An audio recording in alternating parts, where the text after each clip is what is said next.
everybody, welcome back to the channel, A-Dub Bass Fishing. My name is Roger. Again, I know I haven't made any videos in a while, but been working on wanting to do this one for a while. I'm going to review 3 of my Kistler rods that I used at this trip out to Headwaters. I wanted to point out some of the features of these wonderful handmade, built in Texas rods that I've been using, the reels that go with them.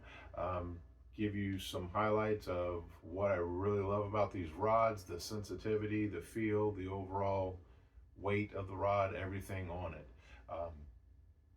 Check it out, Kistler Rods. You can find them online. I highly recommend you check them out. I have joined Team Kistler. I paid for every one of these rods. Nothing was given to me, and I keep buying more. I just love these rods. First rod that I used the other day out on Headwaters. This was the rod that caught the most fish for me.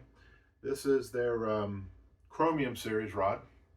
The Chromium Series rod is one of their middle of the road. It's not their most expensive. It's certainly not their least expensive. Very lightweight. Excellent sensitivity. I also have been purchasing many of the rods that are designed specifically for certain types of bait. In this case, this one was designed for a Texas rigged worm, anything along those, a Carolina rig. This is a 7'6", medium heavy, and I've paired it with their new chromium reel. This combination of feel and touch, and as you'll see in the backbone, having to bring these fish out of the thick hydrilla mats where I was fishing, allowed me to do it with 15-pound fluorocarbon. I'm throwing a Senko type stick bait on this day in particular, with only a 1/16 ounce tungsten weight, so very light setup. I encountered some breezy conditions. I was still able to throw the bait where I needed to do it and work it with the action that I needed out of this rod. And when I was able to set the hook, I stuck them pretty good. They didn't go anywhere. I had enough power to get them out of the heavy vegetation and so forth that they were in. I just love these rods. The Chromium Series, again, this one is their Texas rigged worm, Carolina rig, 7'6", medium heavy.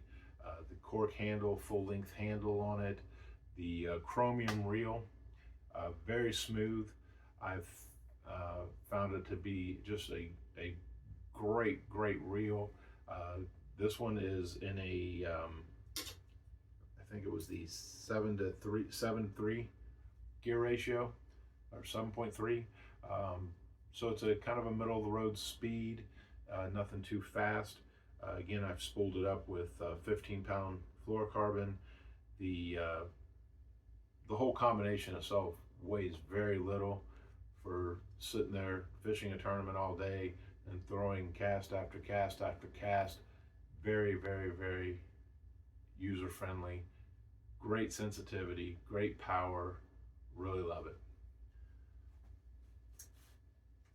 The next rod that I used in this trip is also a Chromium Series rod. This was their design for a weightless worm, a fluke style bait, Senko style bait, anything weightless. This is a 7-foot light medium heavy. The extra action in the tip really helps you sling the bait out there, even though it doesn't have much weight to it. I paired this one with their Kistler Series 1 reel. Really like this reel as well. Really enjoyed it since I've had it, obviously the longest. This particular, I have braid at 30-pound braid on it. And again, the same quality, super sensitive bite detection. plenty of backbone to horse these fish out of the grass and lily pads that they were getting caught up in. Just can cast it a mile even with the breezy conditions. Very, very good. This is one of their older models where they still use the carbon fiber weave in the handle instead of the cork. I really like this. Wish they still made it, but I understand for reasons that they had to go to the cork. And I enjoy the cork as well, but the rod itself is just superb. Then the final rod that I use that day, again, is another purpose-built rod. This is the KLX series. I had to go to the KLX series for this spinnerbait rod. For spinnerbaits, chatterbait type baits, any kind of vibrating jigs. Again, great backbone, has a lot more of a parabolic bend. When I throw a spinnerbait or other like chatterbait type baits, I really like to have a very big parabolic bend, very soft at the tip basically, but still have to have that backbone to drive that single hook in there and again fight them through some of the vegetation that we deal with here in Florida. One of the things I really like to do when I'm throwing this style bait as well is, again, I'm going to use braid, any kind of moving bait, so I eliminate the stretch out of any of my line by using the braid, and I let the rod tip absorb the initial hit, and it gives me enough time to get a good solid hook set by sweeping into it. Again, this is the KLX series, and this one is a 7'2" KLX. Again, it's designed for vibrating jigs, spinner baits, excellent sensitivity again, very good control and casting a little bit what can be a heavier bait. You can still get that good pinpoint control, throwing it out there, landing it where you want to land it. I paired this one with their Series 2 reel, the Kistler Series 2 reel. Very, very good. Also a 7.3. Most of my reels, I tend to stick with that 7.3. I just like the ratio. I don't feel like I'm rushed. I don't feel like I have to wind extra fast. It seems to be a good medium in between for me. But again, high quality, well-made rod, just beautiful to fish with, designed specifically for those type baits, and it does the job very, very, very well. Hopefully if Trey Kistler watches this, he'll see this, and I just want to thank him personally for making such great rods. Handmade, built in Texas. I love everything about it. They're great tools. Slowly adding more. I have several other rods as the time allows, and I will review those as well and the different actions and so forth that they bring to the table for me. And I again look forward to keep adding more to my stable of the Kistler rods. Got a few little video clips for you of the day fishing with these. Started off with just the 2 rods on the deck, and then I added the spinnerbait rod as the opportunity presented itself, and caught fish on all 3. It was a fun day. No monsters this time, but definitely a lot of fun here on Headwaters Lake in Florida. Thanks for watching. At the end, don't forget, hit that like button. And if you're not subscribed, please subscribe to my channel, Ate Up Bass Fishing. I appreciate you. Thank you. Why are we leaving now? Let's go if we still got time. Right? Get up. There. Oh, That's a good one. There's Daddy. Get up, stay up top. Oh, yeah. I don't normally like them doing that shit on top of the water, but I don't want them in the hydraulic to be too big. Yeah. And the boat stopped right in the hole for me.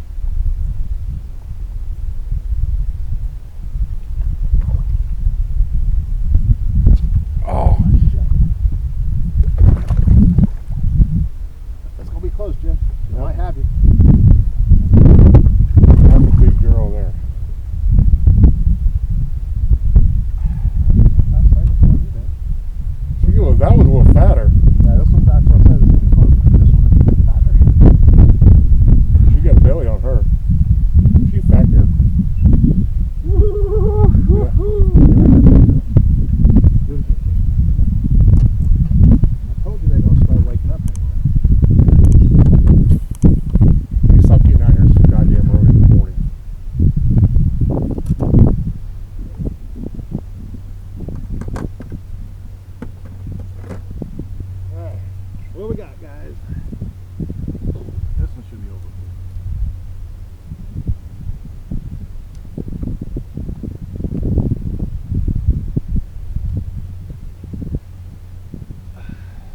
There we go. 454. Well, you now have big fish. And most fish.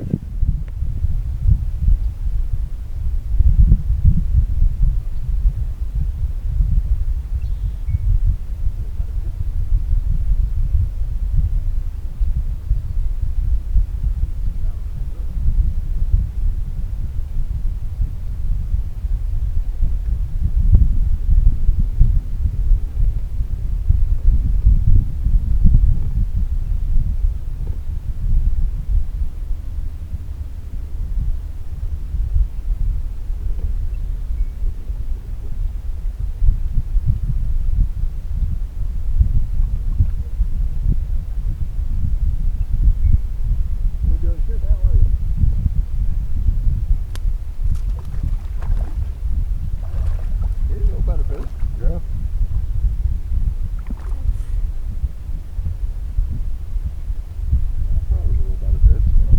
I couldn't keep them if I was Show you. This should come through on the camera pretty good. About 1.5 foot over thick hydrilla. We're working a weightless fluke and a Cinco type bait over these mats of hydrilla, all up in this and around it. And yesterday horsed out some pretty good fish, so we're going to try and do it again today. And regular overhand cast there, and it just, I could have put a little behind it and actually got to the lily pads. And in this kind of stuff, that's a heck of a cast, because if you get a fish, it's a long way for a hook set, and this thing just buried it every time yesterday. Pulling these fish up, I only lost one fish in the weeds, and the rest of them, I mean, they were so hooked, I was fighting with them to get them unhooked, so they definitely weren't coming off in the weeds. It was just so again, this is the 796, the weightless worm Cinco fluke rod, 7-1, so a little shorter than the other one, but the tip and the combination of that with this Series 1 reel, I mean, you can see the bait blowing the wind. It's a pretty stiff little breeze, and I can still keep it fairly low and get it where I need it, into that wind, which for a complete weightless fluke is pretty impressive.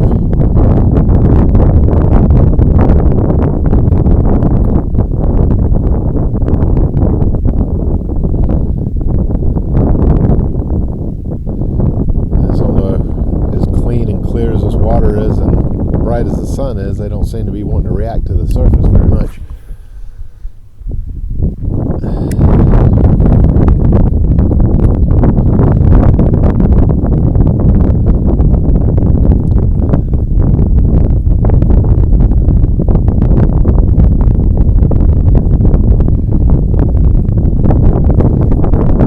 This slime that grows on top of the hydrilla at certain times too is always fun. Gets all over everything. It's nasty, stringy.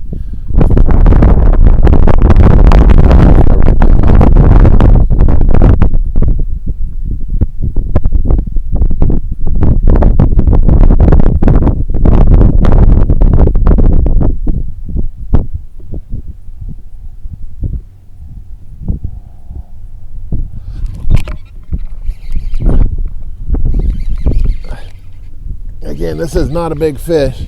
And this isn't the stoutest of rods, but you see how much work I had to do just to get it out of them pads and then the hydrilla for this little bitty fish. You also see why I like, again, with this one, with a non-weighted bait and that soft tip, I'm using the Cast Pro by Cast King braid, which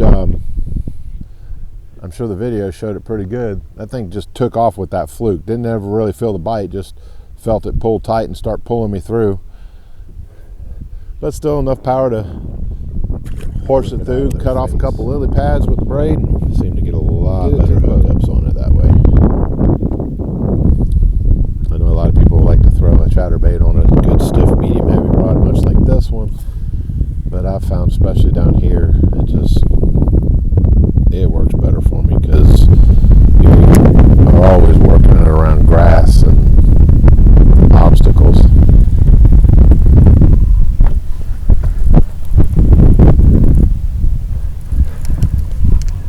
This fish was coming at me, but again, that long length of the rod basically set him up without even really a big hook set. And it's not a big fish, but it's a nice fish. He's waiting now. Like, hey, what are you doing to me? He's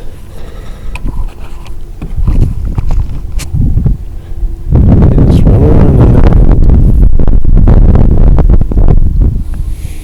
there. He's a healthy one. Look at you. They go close to 2, maybe a little over 2. Nice fish. Nice top hook flat. Beautiful color.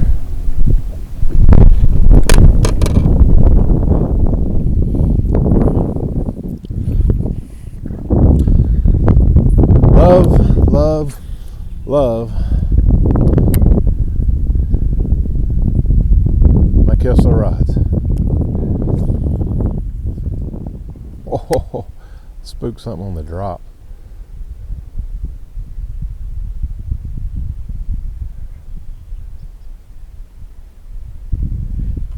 There's the whammy cackle. Better fish. I'm out here in this little deeper water, so it's not as big a deal getting him buried up, but he is trying. Another good fish.